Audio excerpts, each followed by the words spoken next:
All right. Today we're going to tackle the pretty complex world of international trade, but we're going to make it super simple.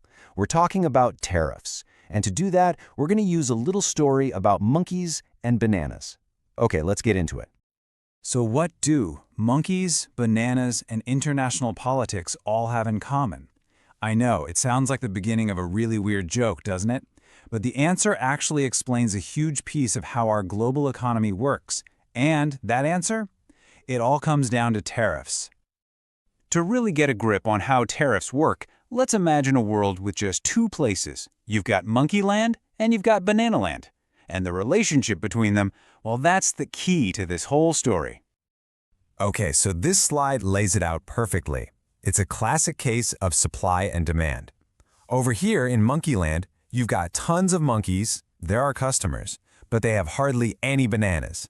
Then over in banana land, it's the total opposite. They are swimming in bananas, but have very few monkeys to eat them. See the problem? This imbalance creates a perfect opportunity for trade. Now, in a perfect world, this leads to what we call free trade. It's a beautiful thing. Monkeyland imports, meaning it brings in all the bananas it needs, and Banaland exports, or sends out all its extra bananas. The result? The monkeys in Monkeyland are happy and full, Bananaland's economy is booming, everyone's winning. But what happens when things aren't quite so simple? You know, life is good in our monkey world, but the government of Monkeyland is about to throw a wrench in the works. They're going to introduce something that changes everything. And that something is a tariff. Honestly, the easiest way to think about a tariff is just as a tax. It's an extra fee that the government adds to stuff coming in from another country. You know how you pay a service fee on a food delivery app? It's kind of like that. Monkeyland is now adding its own little service fee to every single banana that comes from Bananaland. So, what does that actually look like? Well, let's break it down. A banana from Bananaland costs, say, $1. But the moment it crosses the border into Monkeyland, bam, the government slaps on its 25-cent tariff. So now the final price for the monkeys trying to buy it is $1.25. The banana itself didn't change at all, but the price sure did. And governments can get really creative with these things. Some are simple, a flat rate.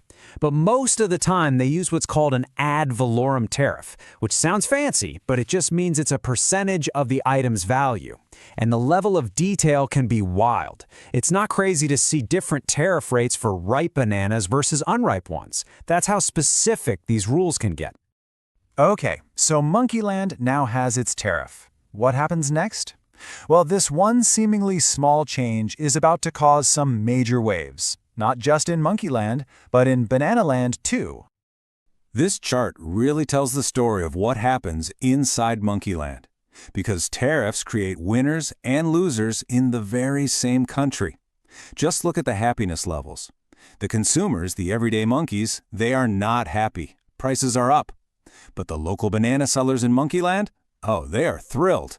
All of a sudden, their biggest competition is way more expensive. That's a huge win for them. And that one change kicks off a whole chain reaction. The price of imported bananas goes up, right? That means the local sellers can raise their prices too and still seem like the cheaper option. And with less competition, maybe the quality of their local bananas starts to dip a little. I mean, why try so hard? And all the while, the Monkeyland government is just collecting cash on every single imported banana.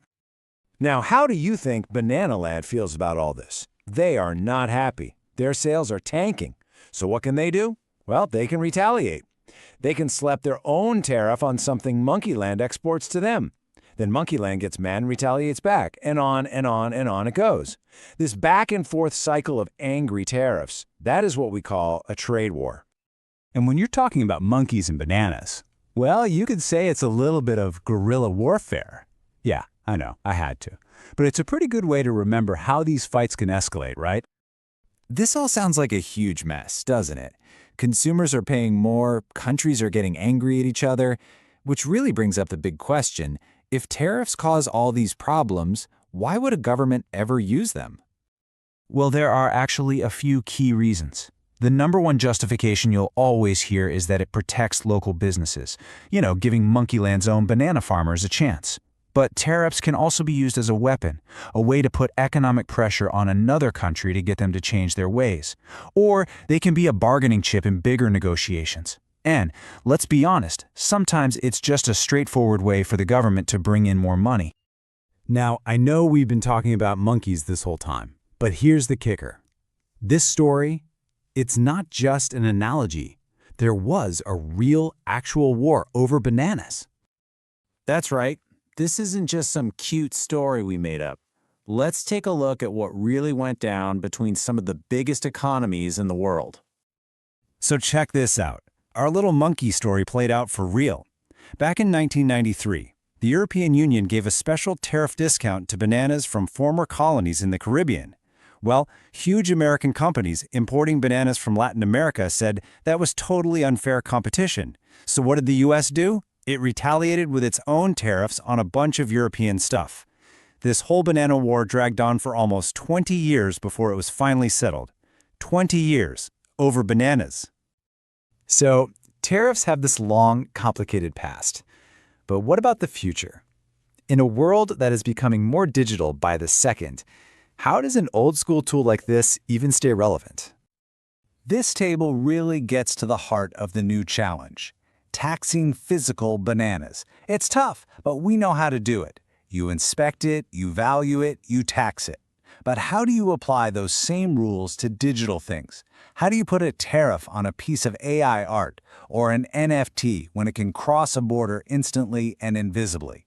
The old rules just don't work anymore. And this challenge is forcing some brand new ideas. Economists are now seriously debating things like digital tariffs for ebooks and AI. There's also another fascinating idea: environmental tariffs. This would mean taxing products based on how much carbon was emitted to make them. It's about using trade policy to encourage a greener planet. So that's the question we're left with.